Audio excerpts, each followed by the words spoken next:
Olá, tudo bem? Bom dia, querido Bom Alexandre, dia, tudo bem? bom dia, doutor Júlio César Santos, tudo bem? Tudo bem, um prazer falar com você. Mais que um professor, eu ganhei um amigo aqui, quer teu bem, tá bom? Com muito carinho e respeito, viu?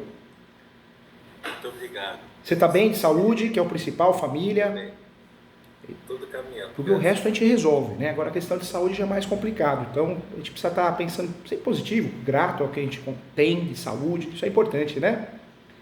Com certeza, com certeza. Eu procurei o senhor porque para mim o senhor é uma referência nesse assunto de uso capião, de direitos reais, tudo envolvendo a questão de imóveis, regularização de imóveis. Eu agradeço, Eu viu, até Alexandre, a mandei um confiança. e-mail contando mais ou menos a história. Ficou até um texto muito longo, eu mandei os processos, eu não sei se o senhor conseguiu dar Vi, uma já está olhada no abertinho meu e-mail. aqui. Eu até atrasei um pouquinho para acessar esses documentos. Isso é ótimo, isso é ótimo, isso é bom porque ajuda muito. Conta comigo. Eu já estou com o materialzinho aqui, já fiz uma prévia análise, mas eu quero ouvir de você para ver se eu consigo pincelar mais alguma coisa para te ajudar. Fala do seu jeito, eu estou aqui para te ajudar, viu? Fica muito tranquilo em relação Entendi, ao nosso bate-papo aqui, tá bom? entendi. Olha só, olha o que aconteceu. Em 2006 foram realizadas duas ações de uso capião acerca de dois imóveis, mas que ficam no mesmo prédio. O que, que aconteceu? A minha avó e o meu avô, eles compraram é, um lote, um terreno na realidade, que foi assim, tava o nome do titular registral, os herdeiros, o titular registral faleceu, os herdeiros dele transmitiram esse imóvel para uma imobiliária, mas essa imobiliária nunca se registrou como proprietária do imóvel. E ela cedeu os direitos sobre o imóvel, por meio de uma escritura pública, para minha avó, para o meu avô. Mas como a imobiliária não era proprietária, eles nunca conseguiram registrar isso. Eles tentaram, na época, ajuizar uma ação pedindo esse registro e não conseguiram cumprir. A imobiliária foi condenada a custear o registro, mas não, isso nunca chegou a ser cumprido, porque a imobiliária fechou e acabou. E aí eles não conseguiram cumprir a sentença. E aí o que, que acontece? Eles compraram esse terreno, nesse terreno eles derrubaram a casa toda, construíram o primeiro pavimento novamente e se mudaram para lá. E depois construíram o segundo pavimento. O meu pai, quando se casou, ficou morando no primeiro pavimento com a família dele, e comigo com a minha mãe. E a minha tia foi morar no segundo pavimento com o meu avô e com a minha avó. Em 87, isso foi em 1983 que eles compraram esse terreno. Em 87 já tinha os dois pavimentos. Aí em 87 já tinha os dois pavimentos, a minha tia estava morando lá com os meus avós, os meus avós já morreram, hoje mora ela sozinha lá, e o meu pai mora sozinho no imóvel de baixo. E não, e o meu pai, e assim, o meu pai, meu pai e minha mãe moramos lá há muito tempo, desde que ele se casou, ele sempre morou lá, depois casou com a minha mãe em 90, nós moramos lá até em 2013. Em 2013 nós passamos a alugar esse primeiro pavimento que hoje está alugado. E aí a minha tia ainda mora lá até hoje, né? E a gente exerce a posse direta por meio da locação Da do locação. imóvel. E aí o que, que acontece? Em 2006, até antes dos meus avós morrerem, enquanto a gente ainda morava lá, a minha avó procurou uma advogada e ela ajuizou duas ações de uso capião. Nessas ações de uso capião, meu pai pleiteava a propriedade sobre o primeiro pavimento do imóvel e no outro processo, a minha tia pleiteava a propriedade sobre o segundo pavimento do imóvel, né? E aí o que, que acontece? Eles fizeram eles conseguiram fazer esse segundo pavimento de uma forma certinha, teve até uma certidão de regularização, transformando o imóvel de unifamiliar para bifamiliar perante a prefeitura. Eles nunca conseguiram, assim, transformar a instituição imobiliária de IPTU em duas. Sempre é uma só. Até hoje eu fui lá, tentei mudar, não deixaram, porque disseram que tem que ter dois RGs diferentes para ter duas instituições imobiliárias diferentes. Mas eles conseguiram construir esse segundo pavimento com uma autorização da prefeitura. E aí tem até uma certidão que mostra isso tudo direitinho. E aí nisso, o que, que acontece? Cada um ganhou um endereço. A minha tia, o apartamento é a rua Major Medeiros, número 295, apartamento 201, e o dele é a rua Major Medeiros, número 295, térreo. né? A certidão falou até apartamento 101, mas sempre foi usado térreo como endereço, sempre veio térreo por qualquer quanto. E aí, nessas ações, 2 ações de uso capião, cada ação pedia a declaração de propriedade sobre esses 2 imóveis especificamente. Só que eu não pedia a abertura de uma nova matrícula, eu achava assim que estava uma coisa muito solta. Entendi. Muito simples, né? Diante do caso, né? Muito simples. Muito simples. Aí eu fiquei com muito medo. Aí essa advogada ficou muito tempo no processo, só que assim, ela abandonou o processo, ficou muito tempo sem mexer. Aí quando eu peguei minha carteira da OAB, eu descobri isso. E eu entrei no processo e pedi o julgamento conjunto das ações. Tá. Para facilitar essa questão do registro, porque eu gostaria que na hora do registro fosse aberta uma matrícula para cada imóvel. Perfeito, doutor. Perfeito, visão inteligentíssima. Porque se julga uma, depois julga outra, dá confusão, porque vai ficar sobreposição de matrícula. Se o cartório errar, você arruma uma dor de cabeça, depois você vai ter que gastar dinheiro com retificações do público ou desdobro. Então, quando nós temos 2 ações de uso capião, uma do pavimento de cima e outra de baixo, aplica-se o quê? O entendimento do direito de laje. O ideal é ter um julgamento conjunto, porque abre 2 matrículas, acabou o problema. Entendi. Aí, mas assim, eu pedi o julgamento conjunto das 2 ações. Tá. Mas as 2 pleiteando a uso capião, como essa advogada tinha feito em 2006, porque em 2006 nem tinha direito real de laje ainda. Mas na verdade não tinha no código, mas já tinha um entendimento. Esse pedido tem que ser fundamentado, que são pavimentos diferentes, com uma entrada individualizada. O doutor na época, não tinha isso pacificado dentro do código, mas tinha um entendimento jurisprudencial. Foi feito isso? Na peça, o doutor achou que ficou bem explicado isso ou não? Então, aí o que aconteceu? Eu pedi o julgamento conjunto das ações, o processo era físico, então demorava muito para tramitar. 5 anos depois, eu pedi o julgamento conjunto das ações em 2017. Aí cada petição era meses e meses para juntar, uma grande dificuldade. Aí só em 2022 digitalizaram os processos. E aí em 2022, depois de 5 anos, depois do MP concordar, o juiz, eu pedi o julgamento conjunto no juízo prevento, e o juiz que era incompetente por feito, porque foi distribuída a ação depois lá, e o despacho, então, o primeiro despacho também foi depois, ele se declarou incompetente e mandou remeter para o juízo prevento, que se declarou competente. Então, hoje, as 2 ações estão tramitando em conjunto no juízo prevento. Mas o que aconteceu? Aí vieram outros problemas. Depois desse julgamento conjunto das ações, vieram outros problemas. E não é fácil, doutor Alexandre, porque assumir causa própria, causa de família, é difícil. O psicológico nosso ele é afetado, né? É complicado, não é, tem que ter um controle emocional, não é fácil não. Parabéns aí pela cabeça boa que você tem, a didática, viu? Parabéns. Obrigado, doutor. Aí o que aconteceu? Lá no processo do meu pai, ele que é o processo que foi remetido lá para o juízo competente, o Ministério Público, ele opinou dizendo que era necessário fazer uma emenda da inicial no processo dele para incluir a minha tia como autora pleiteando o direito real de laje, para que o pedido dele não seja julgado improcedente, porque senão teria que ser julgado improcedente, porque ele acabaria se declarando ele como proprietário até do segundo pavimento, que não é um imóvel dele. Apesar da gente estar pedindo só do primeiro pavimento a declaração de propriedade, ela entendeu que se não fizesse emenda da inicial, vai acabar culminando na improcedência do pedido, e que tem que incluir a minha tia lá, pleiteando o direito real de laje. Só que ela já tem uma ação de uso capião, pleiteando a declaração de propriedade sobre o segundo pavimento do imóvel, que também tem 17 anos. Já aconteceu citação dos réus, citação dos confrontantes, a Fazenda Pública já se manifestou. E assim, eu acho que ainda que fosse feita uma emenda da inicial no processo dele, eu poderia pleitear que fossem aproveitadas as situações que já aconteceram no processo dele. Mas no dela eu acho que não, porque o processo dela, 17 anos, ia ter que pedir a desistência do feito para poder incluí-la no processo dele. Eu não vou poder conseguir aproveitar uma citação que foi feita em outro processo. E cá entre nós, doutor, é muito mais difícil conduzir um processo que foi feito por outra pessoa do que abrir do zero, né? Porque certeza, é muito difícil, você ficar com os atados, se sente impotente, né? Eu teria feito tudo num só. E aí tem uma outra que. E aí eu fico pensando assim, será que eu então jogo esse processo dela de 17 anos no lixo e incluo ela no processo dele de direito real de laje? O senhor falou que já existiu em 2006 o entendimento do direito real de laje. Já existia. Mas eu pensei até em pensar assim, como que ela vai pleitear, como ela poderia ter pleiteado o direito real de laje se não existia naquela época?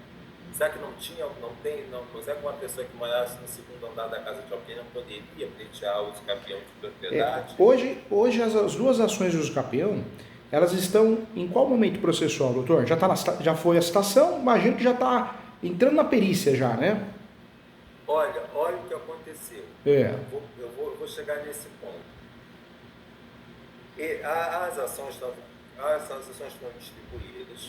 No processo do meu pai, os dois processos foram apresentadas plantas que não mostravam a real localização do imóvel. Só que no processo da minha tia, isso passou batido. Ninguém se interessou pela planta está errado. No processo dele, pediram a correção da planta. E aí a gente fez a planta, teve o costume de fazer a planta e teve um grande problema que foi com relação aos confrontantes. Doutor Júlio César, nesse processo já teve citação dos réus por edital, já teve citação de alguns confrontantes por edital e alguns por citação pessoal, já teve confrontante já teve citação de alguns confrontantes registrais nos dois processos. E já teve a apresentação da contestação da defensoria como curadoria especial, porque o juiz declarou a revelia dos réus. Já teve tudo isso. Só que tem uma questão. Eu estou com uma grande dificuldade de entender quem são os confrontantes desse imóvel.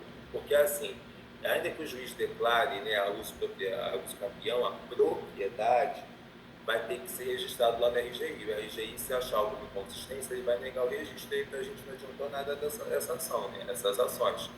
E aí, eu não sei quem são os confrontantes. Eu até mandei a foto da planta para o senhor, porque eu queria que o senhor visse, porque assim... Até aqui, ó. O que acontece? No processo da minha tia, eu nem cheguei a fazer emenda da inicial. No processo do meu pai, eu fiz emenda da inicial. E aí, qual é a realidade do terreno? É um terreno que tem a casa deles, 295, e terra 295, apartamento 201, tem as casas dos dois, no mesmo prédio, mas do lado tem o 295A, que foi vendido também da mesma forma que foi vendido dos meus avós. Atrás tem o 295 Casa 1, tem o 295 Casa 2. Esse 295 Casa 1 também é chamado de 297, ele tem dois números, tem dois endereços. E assim, dentro daquela área, um terreno que tem a mesma matrícula, tem outras casas, outras pessoas morando. Essas pessoas são confrontantes ou ocupantes? Elas têm que ser apresentadas como confrontantes. E tem um confrontante registral, sim, no 303, só que dentro lá, o que acontece nessa realidade do 303? Ele está no nome de um senhor que ele é bisavô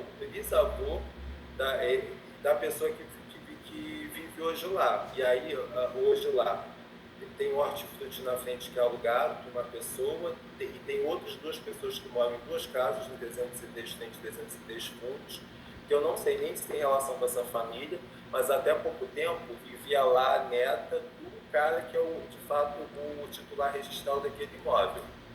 Do outro lado, tem o 287, que é inclusive do mesmo dono desse terreno do 295, que foi vendido para os meus avós e para outros ocupantes. Tem esse senhor, esse tem um imóvel que é o titular registral 287, mas que mora uma outra pessoa, que inclusive não é muito amigável. Do lado tem um outro imóvel, que é o 281, que é um imóvel que, qual é a realidade dele? Se pedir uma certidão de R$ desse imóvel, eu vi que não tem nenhum registro, já aconteceu isso várias vezes. Mas se pedir do 295, aparece ele como confrontante dele e vai inclusive o nome do titular registral. A gente não sabe se tem relação com a família que mora hoje lá. E atrás tem um terreno que tem um proprietário registral que durante a tramitação da ação já mudou de titular registral uma vez, porque o imóvel foi vendido, mas o imóvel que foi vendido foi da frente. E na matrícula do terreno não constam duas casas que existem no imóvel com ocupantes que nunca estiveram na matrícula do imóvel. Porque é um imóvel que fica em outra rua, que é a Barroso Pereira, o imóvel da minha rua é Major Medeiros. Esse outro é um imóvel atrás, que fica ali na Barroso Pereira, que só aparece a casa da frente na matrícula do imóvel, que realmente houve a mudança de titularidade registrada, o proprietário registrado foi até citado. Mas os outros dois ocupantes não aparecem, eu não sei se eu cito eles ou não, é justamente esses ocupantes das casas de trás que confrontam com o terreno do 295. E ainda tem uma outra casa que fica atrás do 295, em outra rua, que eu nem cheguei a rolar como proprietário, como confrontante, mas eu não sei se tem que arrolar. Eu até mandei para o senhor a foto da planta para ver quais são os confrontantes que eu tenho que arrolar. Agora, uma dica muito importante, doutor Alexandre. Muitas vezes no uso capião judicial, e no extrajudicial também, mas o extrajudicial ainda tem um outro regramento. Mas no judicial nós temos uma preocupação muito grande de localizar os confrontantes, de já apresentar na inicial, na exordial. Mas esse serviço obrigatoriamente tem que ser feito pelo cartório. O uso capião, o ideal, que ele passe pelo cartório de imóveis, o cartório de imóveis faça o levantamento, quem são os reais confrontantes, confinantes, isso é apresentado dentro do processo através de um relatório simples, e normalmente o juiz pede, o juiz ou a juíza, o Poder Judiciário pede para a gente emendar, porque o nosso confrontante nunca bate com o confrontante do cartório, né? É difícil dar certo isso. Isso é o natural da ação. Qual que é o problema? Tem juiz e juíza que não é uma vara especializada, a vara de registros públicos, é vara civil. Então né? A vara civil, ele julga divórcio, julga separação, julga alimentos, julga a colisão de veículo, direito do consumidor. Quem faz? Tu não faz nada, né, doutor? A verdade é essa. E o juiz inclusive, né? Então, o juiz de vara civil, normalmente ele erra. Ele esquece desse detalhe, ele não manda para o cartório. Por isso, o que a gente tem que fazer nesse caso? O certo é peticionar, falando assim, olha, pelo princípio da celeridade, economia processual e cooperação, requer que o cartório faça o levantamento prévio, como é comum no Brasil nas ações de uso capião, nas varas de registros públicos, para que o cartório possa apresentar quem são os reais confrontantes, evitando qualquer erro e qualquer nulidade futura. Eu posso pleitear que o cartório aponte esses confrontantes? Pode, porque o natural da ação, doutor Alexandre, já era para ter passado no cartório. Quando é um juiz que conhece o assunto, um juiz, uma juíza, o uso capião já vai direto para o cartório, depois do primeiro despacho. Esse juiz talvez não tenha feito isso porque é vara comum, né? Julga tudo, então fez confusão, ou foi assessora, ele não mandou no momento que deveria ter mandado. Então quando ele não faz isso por não saber, ele ou ela, o juiz acaba cometendo um erro nesse sentido, de procedimento no uso capião, o ideal é a gente pedir. Excelência, é importante ressaltar que é muito comum nas varas de registros públicos o processo ir para o cartório para que seja feito o levantamento, evitando erro, nulidade. Diante disso, requer que o cartório faça esse levantamento. Acabou. Né? Então, o cartório tem essa obrigação de fazer isso, porque o cartório vai registrar. Se o doutor mandar para lá para o cartório registrar fora dos confrontantes deles, é o trabalho em dobro, porque eles vão negar o registro, o doutor vai ter que desarquivar e pedir a citação. Olha a dor de cabeça. Então, faz isso. Esse é o meu temor. Eu imagino. Vou fazer isso. Porque o doutor Júlio César Sanches, olha a loucura. Dentro desse terreno tem vários ocupantes que não têm registro também, mas que estão do lado ali do imóvel e que eu não ignorei. Eu os indiquei como confrontantes não tem esse negócio de confrontante registral. Porque sabe qual que gerou essa questão? Só tinha os confrontantes assim, dos outros terrenos arrolados pela advogada anterior. Mas teve uma promoção do MP que eles falaram que queriam que a planta mostrasse confrontantes internos e externos. Eu pensei, interno deve ser o que está dentro do terreno. Entendi. Então, mas viu, doutor Alexandre, eu coloquei esses outros. Aí eu fiz uma emenda. Até vai ter um curso aqui de uso capião. O último curso que eu fiz aqui no escritório, vieram advogados de outros estados. Se o doutor conseguir vir, eu vou ficar muito feliz. E aí vou te dar um livro de presente também. É um curso... Sim. Eu não lembro o dia agora, se é dia 23, é sábado. É presencial. É presencial. Mas é muito legal, porque nós vamos discutir vários casos práticos de uso capião. Então é muito forte o curso. Começa às 8 horas da manhã, vai até às 16, 5 horas, 5 e meia normalmente. É puxado? Tem 1h30 de almoço, mas vale a pena, doutor. Eu convido, se o doutor tiver tempo para vir, é muito legal. Por que eu falo isso? É 23 de março. É 23 de março. Depois você confirma com a Sara a data direitinho, que eu sou meio ruim de data.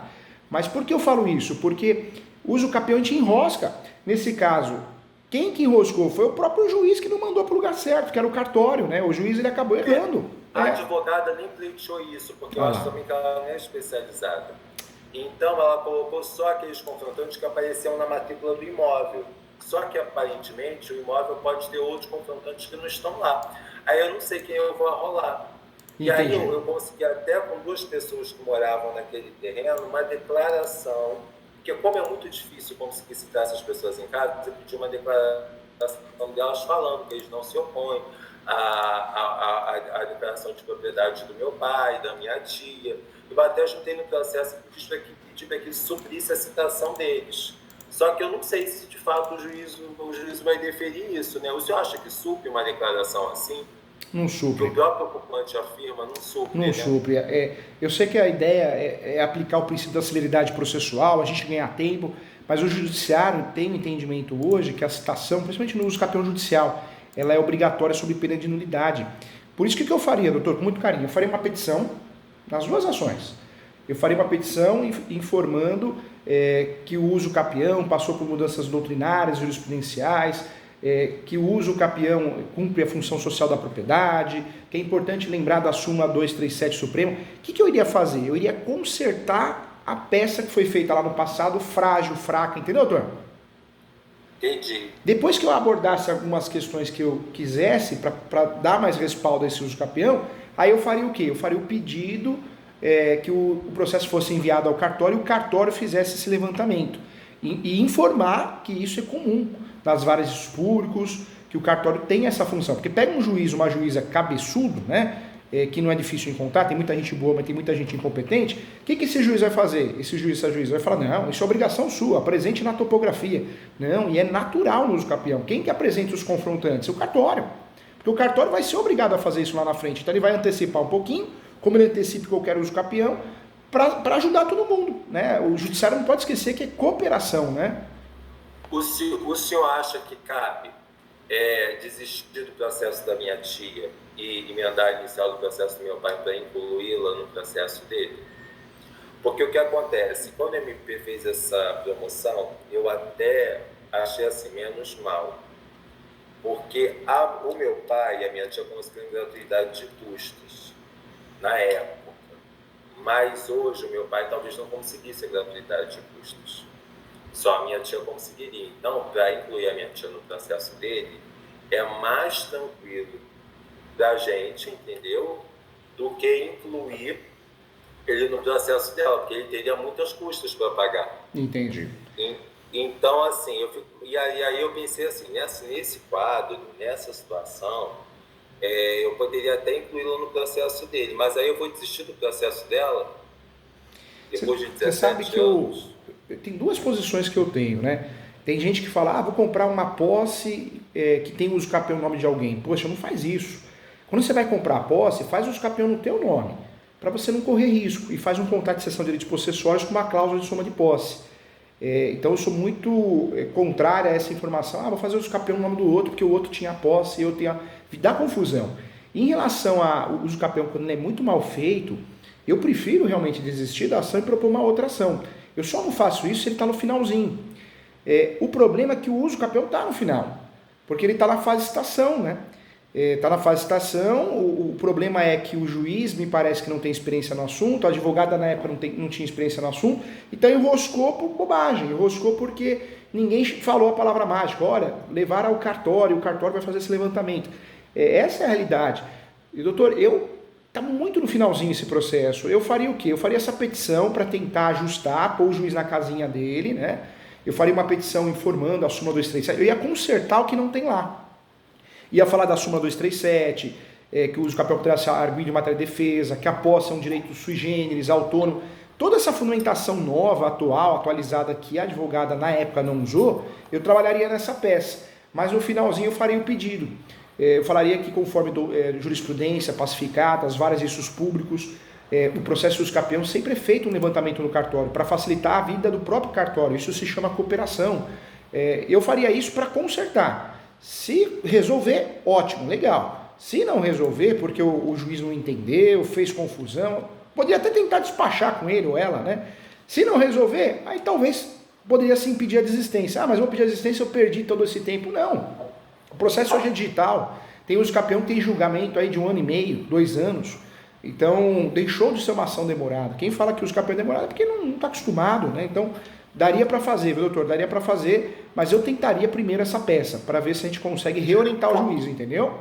Porque eu acho assim que a emenda da que assim, o fato das duas ações estarem sendo julgadas em conjunto, até substituir essa necessidade da emenda da inicial, porque vai ser uma sentença só para ambos. Verdade. Vai ser uma sentença em ambos os processos, que vai fazer menção sobre os dois processos. E assim, eu queria também fazer uma pergunta. Eu tenho que, nesse caso, numa eventual emenda da inicial, nessa emenda da inicial, pedir, né, falar, descrever qual o tipo de uso campeão. Na verdade, pode. Na verdade, na emenda, nós podemos trocar o fundamento do uso campeão, que muitas vezes o advogada, que não é da área, ele erra mesmo, né? Ele usa o campeão constitucional quando era para fazer extraordinário, usa ordinário quando era para fazer constitucional. Então dá para fazer isso e dá também para pedir a aplicabilidade da fungibilidade. Hoje é possível aplicar a fungibilidade, viu, doutor? Entendi. O senhor acha que cabe uma modalidade ordinária do 1242 nessa situação? Porque assim, eles fizeram obras no imóvel, praticamente reconstruíram o imóvel todo.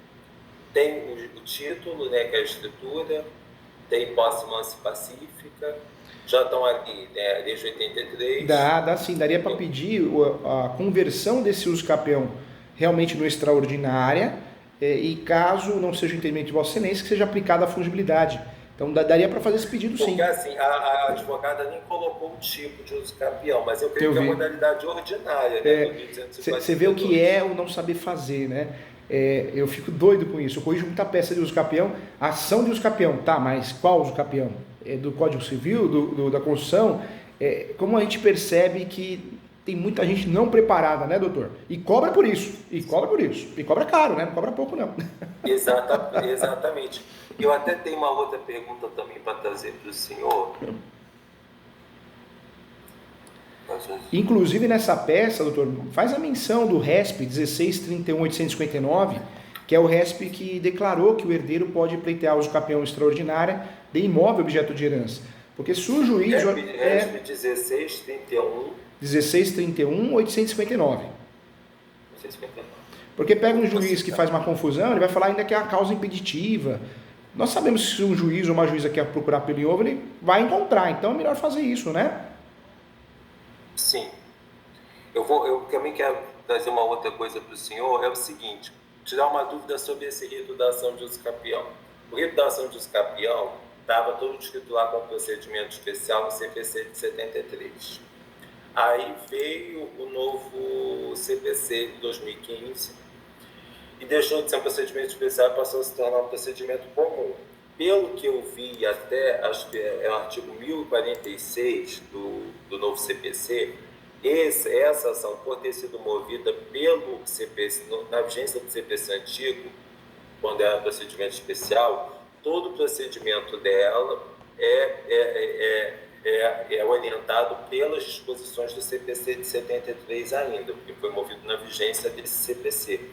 E aí, mas eu acho que assim, na prática isso não tem tanta diferença, porque me parece que o procedimento da uso campeão, mesmo agora virando procedimento comum, é a mesma coisa. Tem dois detalhes, né? No antigo código, o uso campeão extraordinário era 20 anos a posse. E aí, a partir do novo Código Civil, passou a ser 15 anos.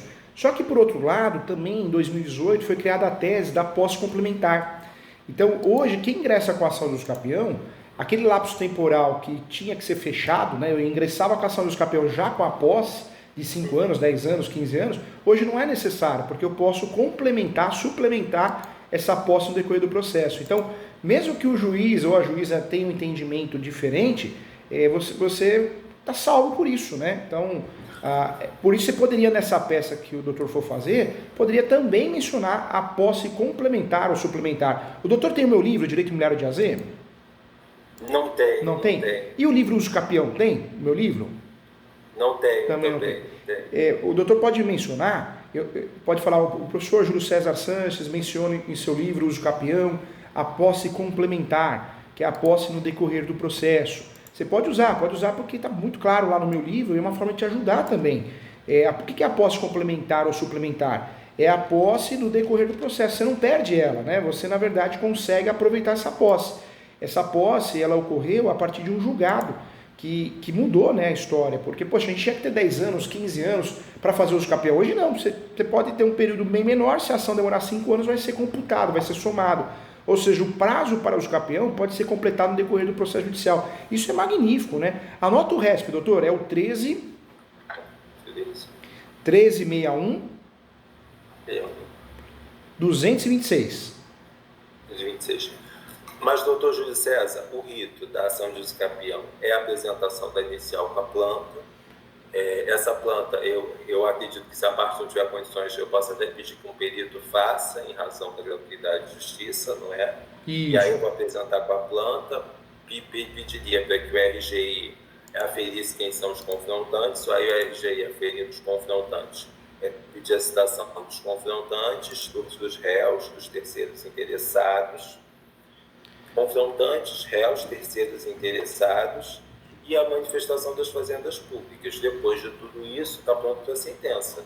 Perfeito. Porque porque assim, eu acho que nem cabe, é necessário prova testemunhal nessa situação. Até tem alguns cursos que a gente vê na internet, curso de audiência do capião. Hoje em dia tem cada maluco vendendo curso de qualquer coisa, sem saber fazer, sem ser advogado, sem ser advogado.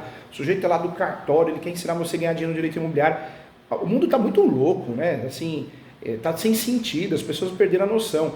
Não, o uso capião não é uma ação de procedimento especial, ela não é considerada, mas ela é bem diferente das outras. Eu distribuo a ação, o juiz vai analisar, o juiz, o assessor ou a juíza, vai analisar se tem alguma emenda a fazer. O ideal é distribuir a inicial com a certidão de distribuidor civil, com a prova da posse, com a prova do animus domini, que são as contas de consumo, imagens, fotos e outros documentos comprovantes.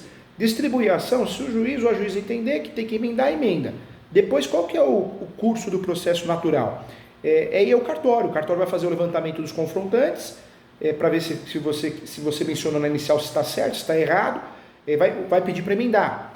Por isso eu falo que às vezes a gente fica preocupado nos confrontantes e erra, então é melhor nem colocar, requer a citação dos confrontantes. Por quê? O próprio cartório vai trazer essa informação. Passou daí, nós vamos para a fase de citação, depois a última fase do uso capião é a fase já chamada fase de pericial, perícia topográfica, levantamento topográfico. Essa perícia topográfica, eu nunca tinha ouvido falar. Do que se trata isso? Por mais que o doutor junte, isso o ideal é juntar uma planta mineral descritivo na ação do uso capião, sempre o juiz ou a juíza vai pedir uma perícia topográfica. Por quê? Porque é um profissional da confiança dela, do Poder Judiciário, que vai fazer uma planta mineral descritivo para bater com o seu. A nossa planta mineral descritivo, que nós vamos juntar, pode ser algo totalmente atualizado, ou pode ser algo que esteja arquivado na prefeitura ou no cartório de imóveis, entendeu, doutor? Entendi, porque a grande questão é o seguinte, doutor Júlio César, eles pediram para a gente fazer uma planta, a gente mostrar a realidade, que tem confrontantes que não tem titularidade registral, e há um grande temor, né, de que isso seja um conflito lá para o Registro Geral de Imóveis. Na hora de fazer o registro, essa perícia topográfica seria uma forma de bater essas informações. Mas sabe qual é o meu medo? É que essa perícia topográfica, ela venha a ser conflitante com a resposta acerca dos confrontantes do RGI. Porque, por exemplo, a perícia topográfica mostra confrontantes que não estão ali naquela resposta do RGI. Isso vai ser um problema para o registro? Não vai, saber por quê, doutor? Quem está acostumado a fazer topografia, memorial descritivo, já sabe que não pode confrontar o que o cartório... Porque o cartório, eu sei que muitas vezes na prática a gente tem confrontantes diferentes, né? Um possuidor, um inquilino, mas na prática, para o uso capião, o que interessa são os confrontantes tabulares, que é o nome, né? Ou seja, no cartório de registro de imóveis, se vivo ou não, né? Porque se é falecido, os seus herdeiros. Então, dificilmente o próprio topógrafo vai fazer algo diferente, convocado como perito, para fazer algo diferente do que está no cartório. Não vai nunca entrar nesse confronto não, viu, doutor? Então, assim, doutor, eu queria perguntar, então nessa situação, por exemplo, nem importa quem está morando naquele imóvel, por exemplo, tem um vizinho lá que não fala com ninguém, a gente não sabe nem quem é. Ele nem precisa ser citado. Quem tem que ser citado é o confrontante registral e acabou. Exatamente isso. Quem tem que ser citado é o confrontante registral, chamado tabular, né, matricular. Então, é isso mesmo. Então, mesmo que ele faça escândalo, se habilite, porque o uso capião, tanto é que eu falo para os alunos, o maior erro do advogado que não é da área, e tem gente ensinando errado aí, né, na internet, ensinando errado mesmo. O uso capião não tem réu, meu Deus do céu, é uma ação declaratória. Colocar réu no uso capião seria um erro profissional de direito imobiliário e processual. Porque se eu faço uma ação declaratória, eu estou querendo a declaração do Poder Judiciário. Mudança de nome, ação de indicação em uso público. Poxa, eu vou processar meu pai e minha mãe para mudar de nome, para identificar o nome? Não vou processar ninguém. Eu vou, na verdade, pedir a mudança de nome com base em alguns fundamentos. O uso capião também. Então, eu vou pedir a citação dos confrontantes, do último proprietário aos seus herdeiros, a manifestação do MP, que tem discussão se precisa ou não, mas o ideal é pedir para mudar a nulidade, a manifestação da União, Estado, Município. Mas isso não quer dizer que seja uma ação litigiosa. É que o sistema no Brasil é tão ruim e tão atrasado que às vezes algum site do TJ eu sou obrigado a cadastrar como se fosse um réu de mentirinha para conseguir distribuir a ação. Mas réu não tem. E às vezes a gente pega um juiz, uma juíza que não conhece o assunto, também pede para emendar e incluir o polo passivo. O que a gente pode fazer? Explicar na peça que não tem uma ação declaratória, não é uma ação litigiosa, ninguém está brigando com ninguém, que estamos batendo na porta do Poder Judiciário para aprovar a posse, emancipação pacífica nos dom e transformar a posse em propriedade. Mas requer a inclusão para dar o devido andamento do processo. Então você bate, ensina e depois você fala, vamos embora, vamos tocar o barco aqui, vamos entrar na discussão boba, entendeu? Entendi. Tem uma coisa também que eu gostaria de trazer para o senhor, que é o seguinte. Teve um confrontante lá, que é o confrontante 287, que eu desenvolvo o raciocínio que eu fiz é o seguinte. O titular registral desse imóvel é o mesmo titular registral do imóvel dos Capieno, é o mesmo. E os herdeiros, né? A gente não tem certidão de óbito do titular registral, mas foram os herdeiros dele que declararam que ele tinha morrido e fizeram escritura pública transmitindo o imóvel para a imobiliária que vendeu para minha avó e para meu avô. Os herdeiros dele já foram citados como réus em ambos os processos. Diante disso, se o titular registral do imóvel vizinho é o mesmo, se eles foram citados como réus, eles também foram citados como confrontantes, não é automaticamente. Ainda que lá na citação seja só como réu, eles também estão citados como confrontantes, que são as mesmas pessoas que estão tendo conhecimento da pretensão dos autores para adquirir a uso capião. Ah, sim. Adquirir a propriedade com meio da uso capião. Se realmente o proprietário, né, que conste na matrícula, os seus herdeiros, também são os confrontantes, já foram citados. Pode acontecer do cartório errar, né? E falar, ó, requer a citação, mas aí a gente pode explicar na peça, ó, só foi feita uma citação porque ao mesmo tempo ele é confrontante, tabular, né, registral, e ao mesmo tempo ele é um dos proprietários ou dos herdeiros que consta na matrícula, um dos herdeiros do proprietário que consta na matrícula. Então, dá para justificar isso sim. Às vezes o cartório erra, né? Mas erra está em divórcio, né, doutor? Fizemos um divórcio onde o juiz pediu para emendar inicial para poder pedir a citação dele. Só que a ação era consensual, os dois assinaram a peça. Olha a infelicidade do cartório, né? Caramba. E eu queria perguntar, os terceiros interessados são sempre citados por edital, não é? Na verdade, quem que é citado nos capiões? Os confrontantes e os últimos proprietários, que constam na matrícula os seus herdeiros. De resto, ninguém mais é citado, a não ser a manifestação. O terceiro interessado não precisa mais ser citado? Não tem terceiro interessado. Na verdade, o que é o terceiro interessado? Um exemplo, eu sou confrontante, ou eu sou herdeiro. E eu vou ser citado lá na frente, em regra, por correio ou via edital. Só que eu quero me antecipar a essa citação, então eu me habilito no seu processo de uso capião e falo, ó, sou o terceiro interessado. Ó a prova aqui. E aí eu vou questionar o seu uso capião, entendeu? Porque eu vi esse terceiro interessado. É porque no processo do meu pai foi feita a citação de terceiro interessado, no processo da minha tia não, que eu achei muito estranho, quando a outra advogada estava atuando. E aí teve uma questão que é o seguinte, eu vi isso no CPC de 73, eu pensei, deve ser uma citação geral para que se alguém se opõe, né? Tá. Não. Não tem. Na verdade, a habilitação do terceiro interessado é a habilitação daquele que quer se antecipar à sua citação e falar, ó, já quero acompanhar agora, já quero discutir agora. Então, eu peticiono, posso fazer uma peça até com cara de contestação, mas eu vou chamar de peça de habilitação de terceiro interessado e vou pedir a habilitação como terceiro interessado no uso capião. Me compreendi. Doutor, o livro do senhor tem modelo de inicial de uso Tem. campeão? O meu livro de uso capião, o vermelho, é muito legal, muito bacana para você estudar, tem muitos modelos. O direito imobiliário de AZ, explico muito esse assunto. E tem esse aqui também, que é o Advogado Imobiliário de Sucesso, também é um dos livros mais vendidos no Brasil hoje, direito imobiliário. Todos eles têm modelo. Esse aqui é um livro, uma consulta, um manual mais rápido, para o doutor consultar, tem modelos mais simples. Talvez o direito imobiliário de AZ, porque o seu uso capião, o doutor já está assumindo ele num momento mais crítico. Foi uma peça mal feita, tanto é que a advogada na época nem justificou qual que era. Então talvez o doutor tenha que fazer uma peça muito bonita que chegue a 6 folhas ali. Nessas 6 folhas vai consertar as teses atuais, vai consertar o uso capião que não foi apontado nenhum e vai também pedir, né, que o processo vá ao cartório para que seja feito o levantamento, que isso está pacificado, né? Então é esse livro de Direito Imobiliário de AZ que eu vou ter um modelo para fazer essa ação de uso capião, fazer essas iniciais. Vai porque você pode pegar o modelo da inicial que está lá dentro e você pode transformar essa inicial, reduzir bastante, né? Mas você pode transformar numa peça, a qual você vai usar para pedir justamente o relatório feito pelo cartório de imóveis, entendeu, doutor? Doutor, vende na Saraiva, vende aonde? Vende na Saraiva, leitura, as melhores livrarias do Brasil tem. O livro vende muito, né? Ele se tornou mais vendido. Então, às vezes você não acha numa livraria ou no outro porque acabou, venderam, não está no estoque. Mas uma saída é o próprio site da editora. Na Americanas, a Amazon também tem, mas a editora tem mais preço, viu? O livro é mais em conta. Entendi. No site da Mizuno. Eu também queria perguntar uma outra coisa ao senhor. Eu vou tentar resolver, mas se eu não resolver, eu vou ter que pagar alguém para me ajudar.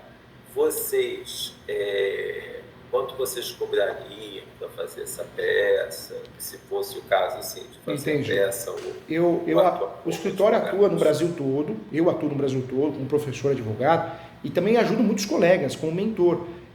O doutor pode pedir, me contratar para fazer a peça sim, mas eu posso também, eu acho que é legal para o doutor também desenvolver um trabalho bacana, o doutor pode fazer a peça, se quiser manda no WhatsApp do escritório, eu corrijo, dou sugestões, ou melhor ainda, se o doutor tiver tempo, condições e quiser, marca uma mentoria, manda a peça antes, essa plataforma eu consigo abrir a peça e vou corrigindo na hora, te explicando passo a passo. Ah, sim, o senhor faz a mentoria por eu aqui, faço. Eu marco, entrando em contato com a consultoria jurídica da mesma forma que eu fiz essa marcação? Faz. Na verdade, no seu caso é mentoria, como o doutor já é advogado, então é mentoria. Eu consigo corrigir a peça passo a passo, a plataforma eu consigo mostrar o que eu estou vendo, o doutor também. É muito legal, muito bacana e muito proveitosa a situação, viu? Entendi. Eu vou fazer isso. Na verdade, eu não vou fazer a emenda inicial que foi sugerida pelo MP. Eu fiquei com medo porque o MP falou de emenda inicial sob pena de improcedência do pedido. Eles falam para assustar, né? Eles são terríveis, né? Não, faz a peça dentro do que eu vou fazer a peça nos dois e falar assim que o julgamento em conjunto supre essa emenda inicial, porque está sendo julgado em conjunto, justamente para esse problema. E se o doutor quiser e achar importante, marca a mentoria comigo, nós conversamos sobre o processo e faz a correção na hora, correção para somar, com muita humildade, com muito carinho e respeito, tá? E eu marco a mentoria por aqui pelo WhatsApp, né? Pode marcar pelo WhatsApp com a Sara ou a Maria, ou por telefone, no 20615649, onde o doutor achar melhor, tá bom? Tem uma outra questão que eu queria falar também, que é uma situação da minha tia que envolve essa questão. A minha tia, ela tem 65 anos e ela está namorando e pretende se casar. É um namoro, não é união estável.